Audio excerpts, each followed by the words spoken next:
said that men, don't often use many words. Well, I think sometimes that's true. I think a better way to say it is sometimes men don't need to use as many words to say what they're thinking. Am I right?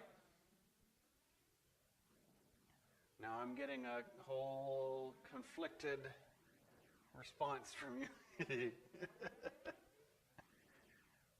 If I separated the room out into the men and women and asked that same question with the promise of anonymity, I might get different answers.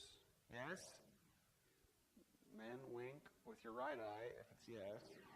With your left eye if it's no. All right. Look at this conversation that Peter has with his friends.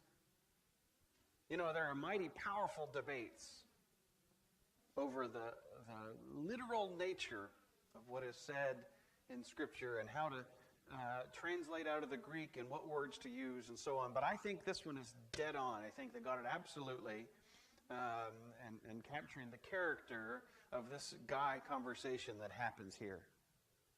Simon Peter says, I'm going fishing. They say, we'll go with you. That's it. No lengthy conversation or dissertation or diatribe. I'm going fishing. We will go with you. How much do you think they said in the boat? Not much. What an earthy conversation. What a simple exchange. Normal people these disciples are. Simon Peter, as he's so often called in the Gospel of John, he's just Peter in other Gospels. Simon Peter in John's Gospel. Simon Peter shows us, maybe more than any of the other disciples, the depth of humanity in these men. Yes, even in these men, the complexity of the human condition. Peter, who 3 times denied knowing the Lord, his close friend, his Savior, 3 times denied, is now, after the appearance of Jesus, 3 times called back in. It's another trait, not just men and women alike. We like symmetry. We like things that line up. This much on this side. How much do you balance it with? This much on this side. Which weighs more? A pound of manure or a pound of feathers? Well, they're the same weight, aren't they? We like things that balance. We like to know that there's symmetry. Again, the human condition. And there's another strong element of the human condition in this story. Breakfast. Eating. Jesus with a charcoal fire with fish on it and bread. Bread and fish for breakfast. Any of you eat fish for breakfast? Yeah, a number of folks. Over in England, kippers is big for breakfast. Over here, what is it? Trout for breakfast? Is that typically? What about salmon? Or is that an afternoon thing? We have culture around fish and when we eat and what we eat. And so it's not that unusual for them to be having a little fish for breakfast. Ordinary campfire by the lake breakfast. Now, there are a few unorthodox things, a few abnormal things. We've got a very human, normal guy conversation. We've got beautiful symmetry between the denial and the welcome home. We'll talk a little bit more about that. That's really for us to hear. And then we've got this breakfast by the sea. Breakfast on the beach. then we've also got a few miraculous things in this gospel account. We've got Jesus who is able to have them cast the net on the other side of the boat and haul in an enormous catch of fish. We have a count for the fish, 153 of them. That's unusual. And then we have Jesus giving a prophecy for Simon Peter about the kind of death by which he was to glorify God. Some unusual, not so earthly things juxtaposed against the ordinary earthiness of the disciples' fishing experience. This is the Christian walk. This is the walk of discipleship. Many times it feels absolutely ordinary. And sometimes it feels absolutely extraordinary. How often in your prayer life do you feel strangely warmed, as Charles Wesley put it? That you're having an experience of supernatural nature, of something outside of yourself, reaching in and touching you, heart and mind, bringing you perhaps to tears, or lifting you to shouts of joy, or literally grabbing you and rolling you on the floor. That's probably not a daily occurrence. If it is, I'd like to talk to you a little bit about your prayer life. Find out what you're doing that I'm not. But seriously, we have these high spiritual experiences from time to time. At least I hope you do.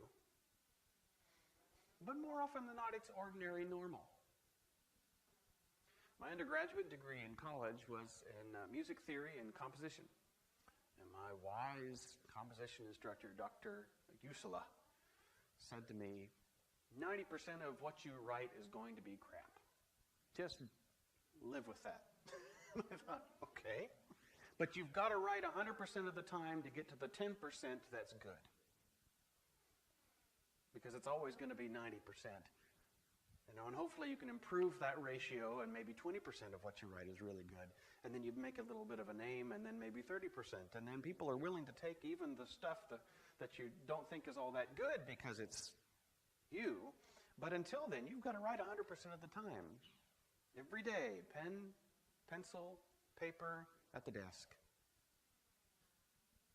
Look at the ordinary stuff of life. The scribbles on the page that you ball up and throw away, so that you get the one day a scribble on a page that you keep. We experience ordinariness, and then every now and then we get an extraordinary flash. Simon Peter says, I'm going fishing. We'll go with you. How did they know this was a day that they'd meet the Lord on the beach? It was an ordinary day like any other day fishing. But then an extraordinary moment happens. Jesus stood on the beach. He was about 100 yards off. It was maybe dim. It was just after daybreak. Maybe the sun was coming up behind him. They couldn't quite tell who it was from that distance. He says, children, have you no fish? Have you? You have no fish.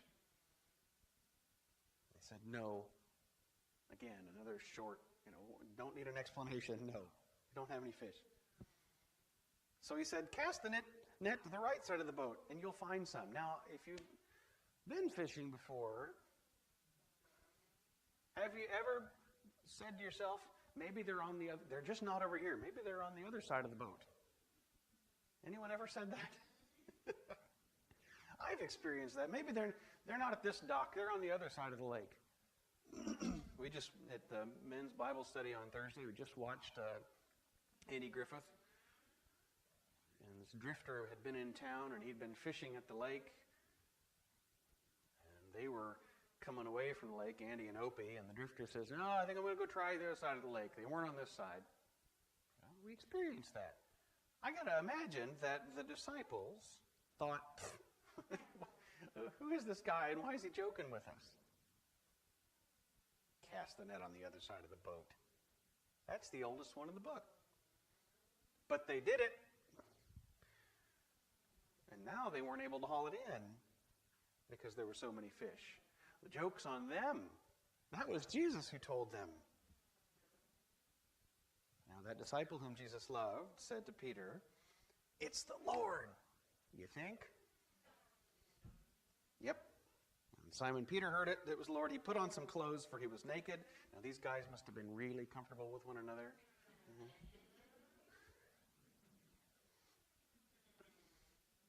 They don't say very much, but they get in the boat, and they're different scruples back then, okay.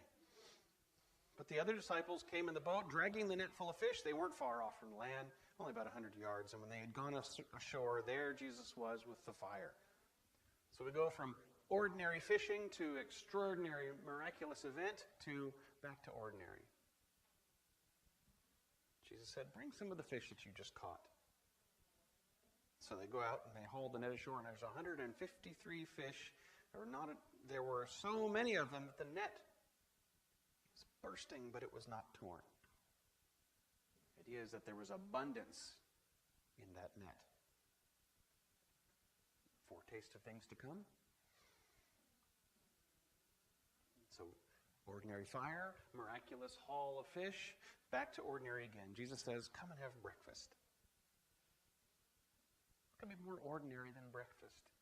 You know, I hear it's the most important meal of the day. Folks seem to say that an awful lot. I think the jury's still out, but I like to have a little breakfast.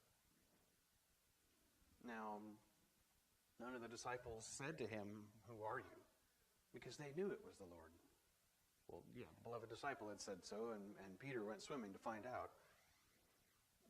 Jesus came, took the bread, gave it to them, did the same with the fish.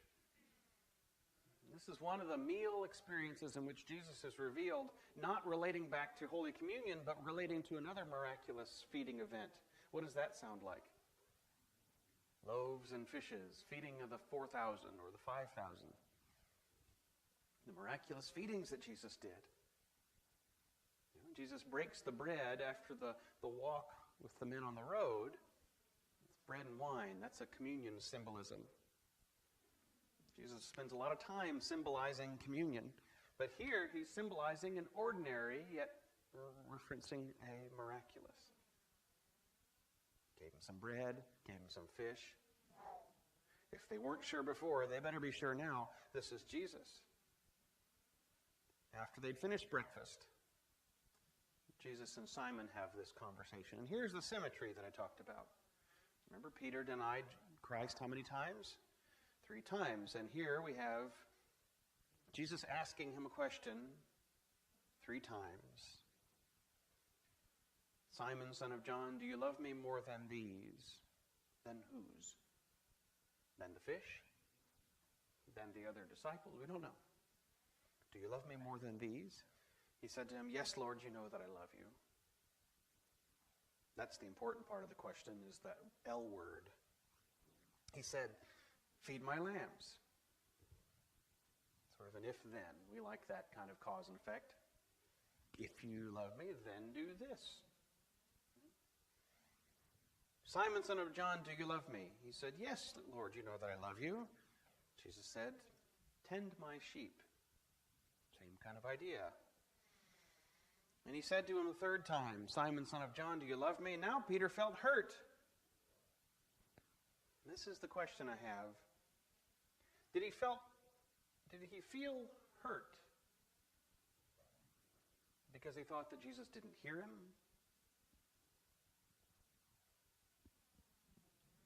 An old couple sitting at the breakfast table. She looks over at her husband with a warm and tender smile and says, I'm proud of you. But he's a little hard of hearing, and he looks back at her and he says, what? She says, I'm proud of you.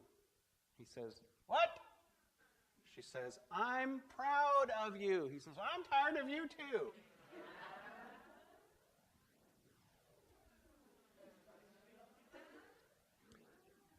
You got to be careful with the hearing. Was Simon upset because Jesus didn't hear him and he was having to repeat himself? Did he think that maybe Jesus didn't believe him? Was he afraid that Jesus thought maybe he wasn't sincere? Why was Simon hurt? Or could it be that by the 3rd time Jesus asked, Simon knew exactly why Jesus asked him 3 times? Oh, you heard about that incident in the courtyard, did you? Well, Jesus had predicted Peter's denial. It came true. We've got to clean up this mess. We've got to set that hurt behind us so that we can move ahead. Do you love me? Lord, you know everything. That's my clue that makes me think Simon Peter's talking about the courtyard and the denial. We don't have to say any more than that. This goes back to that men are able to say more with fewer words, and that's why they don't have to say as much. Women, how many of you understand that your man, how many of you know exactly what he means when he says, Ardell does. Okay, got it. You know, I can listen to my dad's grunts and know exactly what he means. Doesn't have to use any words, just, You know, it's like we'll see. Gosh, those two little words contain so much, you could write books on it. God has an ability to do that. It's not just men who have that ability. Men, you know what your wife means when she says, or different phrases. You know? Of course we do. We know, we communicate a whole variety of sounds and emphasis that go beyond the words themselves. Lord, you know everything. Stop asking me about that. Don't bring that up. That's shameful and embarrassing. I don't want to talk about that. You know that I love you. Let's move on. Maybe Peter's a little irritated with that moment. But Jesus' response to him is the same. Feed my sheep. Nice symmetry. Jesus didn't have to say, you know, Peter, I told you that would happen. And you did it. And you ought to feel really lousy for doing it. You know, there was no verbal explanation of this. It was simply this conversation. And that was enough. And then Jesus goes a little further with him. All right, now that that's out of the way, very truly I tell you that when you were younger, you used to fasten your own belt and go wherever you wished. That is done. When you grow old, you will stretch out your hands and someone else will fasten a belt around you and take you where you do not wish to go. You ever seen an upside-down cross before? Oftentimes it's used as a cultic or even satanic symbol. Really, it's not. It's deeply Christian. That's the way Peter was crucified, as legend has it. He was crucified upside down. I'm not sure if that would be better or worse.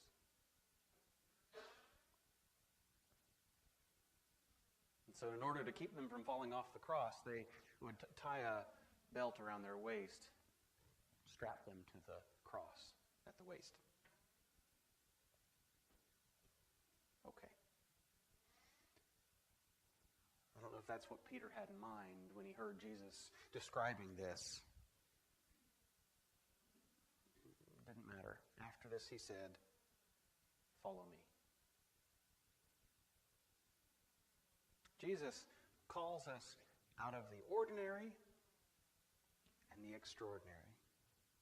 The simple conversations we have in prayer, the simple moments of devotion, and the mountaintop highs or the breakfast by the sea.